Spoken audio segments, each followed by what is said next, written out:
సంక్రాంతికి వస్తున్న movie review. Movie చూసే ముందు రెండు డౌట్స్ అయితే ఉండేవి. దాంట్లో ఒకటి ఎక్స్ గర్ల్ ఫ్రెండ్ అంటున్నాడు, వైఫ్ అని అంటున్నాడు. వీళ్ళిద్దరి మధ్య ఎట్లా కన్వే చేస్తాడు ఒక కామెడీ జోక్స్ ని అనే చెప్పి నేనైతే చాలా డౌట్స్ అయితే మూవీకి అయితే వెళ్ళడం అయితే జరిగింది. డౌట్ లో వెళ్ళిన నాకైతే అనిల్ రావిపూర్ గారు తన రైటింగ్ తో నన్ను అయితే సాటిస్ఫై అయితే చేశాడని చెప్పాలి. ఎందుకంటే ఇప్పుడు ఎక్స్ గర్ల్ ఫ్రెండ్ తో కామెడీ క్రియేట్ చేయాలనుకుంటున్నప్పుడు తను అనవసరంగా మళ్ళీ వెంకటేష్ గారి లైఫ్ లోకి వచ్చి తనకి ఇబ్బంది పెట్టకూడదు. ఇబ్బంది పెడుతూ కామెడీ జనరేట్ చేయాలనుకుంటే పెద్దగా వర్కౌట్ అయితే కాదు. ఇక్కడ చూసుకుంటే ఎక్స్ గర్ల్ ఫ్రెండ్ వచ్చినప్పటికీ తనతో బ్రేకప్ అయినప్పుడు వెంకటేష్ గారు చెప్పిన డైలాగ్స్ కొన్ని ఉంటాయి.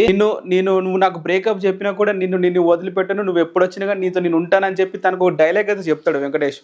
డైలాగ్ చెప్పిన తర్వాత వెంకటేష్ 3 నెలలకే వెళ్ళి వేరే పెళ్లి చేసుకుని పిల్లల్ని అయితే కనేస్తాడు. ఇక్కడ ఇప్పుడు తను వెంకటేష్ కోసం ఒక హెల్ప్ కోసం అయితే వస్తుంది. సో హెల్ప్ కోసం వచ్చినప్పుడు తెలియదు దీనికి మ్యారేజ్ అయింది, పిల్లలు కూడా పుట్టారని. సో అప్పుడు తను తెలుసుకొని తను రియాక్ట్ అవ్వడం, నువ్వు నా గురించి వెయిట్ చేస్తాను, ఎందుకు వెయిట్ చేయాలని చెప్పి తను కంఫర్ట్ అవ్వడం, వైఫ్ పెళ్లి చేసుకున్నావు నాతో తన ఇద్దరి మధ్య కామెడీ అయితే ఇలాగైతే వర్కౌట్ అయితే చేశాడు. ఈ రైటింగ్ లో అనిల్ రావిపూర్ గారిని అయితే మెచ్చుకోవాలని చెప్పి అనిపించింది. ఇక్కడే మూవీ అయితే సక్సెస్ అయ్యింది. కొన్ని చోట్ల కామెడీ అయితే చాలా బాగా అయితే వర్కౌట్ అయితే అయ్యిందని చెప్పాలి. ముఖ్యంగా బుల్లిరాజు అని చెప్పి ఒక క్యారెక్టర్ ఉంటుంది, వెంకటేష్ గారు సన్ క్యారెక్టర్ అయితే చేస్తాడు. బాగా అయితే వర్కౌట్ అయితే అయింది అక్కడ కామెడీ సీన్లు. అక్కడ ఫస్ట్ హాఫ్ లో కొన్ని సీన్స్ అయితే ఉంటాయి కామెడీ, అక్కడ చాలా బాగా అయితే వర్కౌట్ తన మధ్యనే. అండ్ సెకండ్ హాఫ్ వచ్చేసి స్టోరీ మొత్తం డిఫరెంట్ గా రన్ అయితే అవుతుంది. సో అక్కడ నుంచి మొత్తం సిచ్యువేషనల్ కామెడీ క్రియేట్ అయితే చేశాడు. మొత్తం వాళ్ళ సపరేట్ గా ఒక ట్రాక్ రాయకుండా సిచ్యువేషనల్ గా సీన్ కి వెళ్తూ ఒక స్టోరీ అయితే రన్ అయితే అయింది. అక్కడ బాగా అయితే జనరేట్ చేశాడు కామెడీ. దాంతో అనిల్ రావిపూర్ గారు సెకండ్ హాఫ్ కూడా ఒక బాగానైతే రన్ అయితే చేశాడని చెప్పాలి. కామెడీ ఉంది, స్టోరీ ఉంది,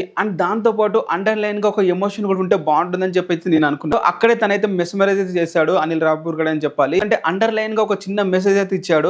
ఆ మెసేజ్ వచ్చేసి అయితే మీరు మూవీలో చూస్తేనే బాగుంటుంది. సో చాలా చిన్నగానే ఉంటుంది, ఫుల్ గా దాన్ని క్లైమాక్స్ కి లింక్ చేసుకుంటూ తీయడం అనేది అక్కడ బాగా సక్సెస్ అయితే అయ్యాడని చెప్పాలి. లైన్ గా వైఫ్ అండ్ ఎక్స్ గా కామెడీ పడుతూనే లైన్ గా ఒక ఎమోషన్ అయితే పండించడం అనేది చాలా బాగా అయితే వర్కౌట్ అయింది. నాకు డ్రాబ్యాక్స్ మాత్రం అయితే ఉన్నాయి. దాంట్లో వచ్చేసి ఒక కంపెనీ CEO వచ్చేసి అయితే కిడ్నాప్ అయితే అవుతాడు. సీఎం తనని పర్సనల్ గా రిసీవ్ చేసుకొని తను ఒక ఫామ్ హౌస్ లో పెట్టినప్పుడు కిడ్నాప్ అయితే అవుతాడు. సీఎం రిసీవ్ చేసుకొని ఒక ఫామ్ హౌస్ లో పెట్టి కిడ్నాప్ చేసినప్పుడు అక్కడ తనకి చాలా ప్రొటెక్షన్ అయితే ఉండాలి. బట్ అక్కడ ప్రొటెక్షన్ లేకుండా వేరే విలన్స్ గ్యాంగ్ వచ్చి తనని కిడ్నాప్ చేయడం, అవసరాల శ్రీనివాసరాన్ని కిడ్నాప్ చేసి తీసుకెళ్లడం అక్కడ కొంచెం సిల్లిగా అయితే అనిపించింది. కొంచెం గట్టిగా కన్విన్స్ గా ఉంటే బాగుండేది అనిపించింది. ఒకటే డ్రాబ్యాక్ లాగా అనిపించింది. ఇప్పుడు కూడా సీఎం ఆ పొజిషన్ లా ఒక జైలర్ కూడా మేనేజ్ చేయలేని పరిస్థితిలో ఉన్నాడని చెప్పి నాకైతే కొంచెం అయితే అక్కడ కన్విన్స్ గా చేసి ఉంటే బాగుండాల్సింది.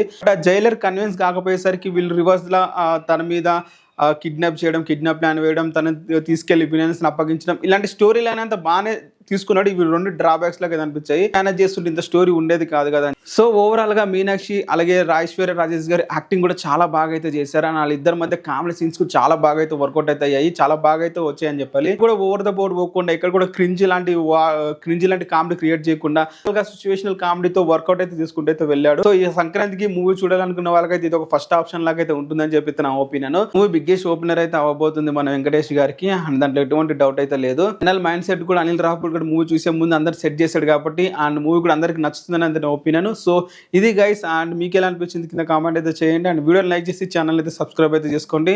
అండ్ సంక్రాంతి విన్నర్ ఇద్దరు అని చెప్పుకోవాలి, ఆ ఇద్దరు కూడా సీనియర్ హీరోసే. అండ్ మీరేమంటారు కింద కామెంట్ చేయండి. అండ్ ఇలాంటి వీడియోస్ లైక్ చేస్తే ఛానల్ని సబ్స్క్రైబ్ చేసి వీడియోని అయితే లైక్ అయితే చేసుకోండి.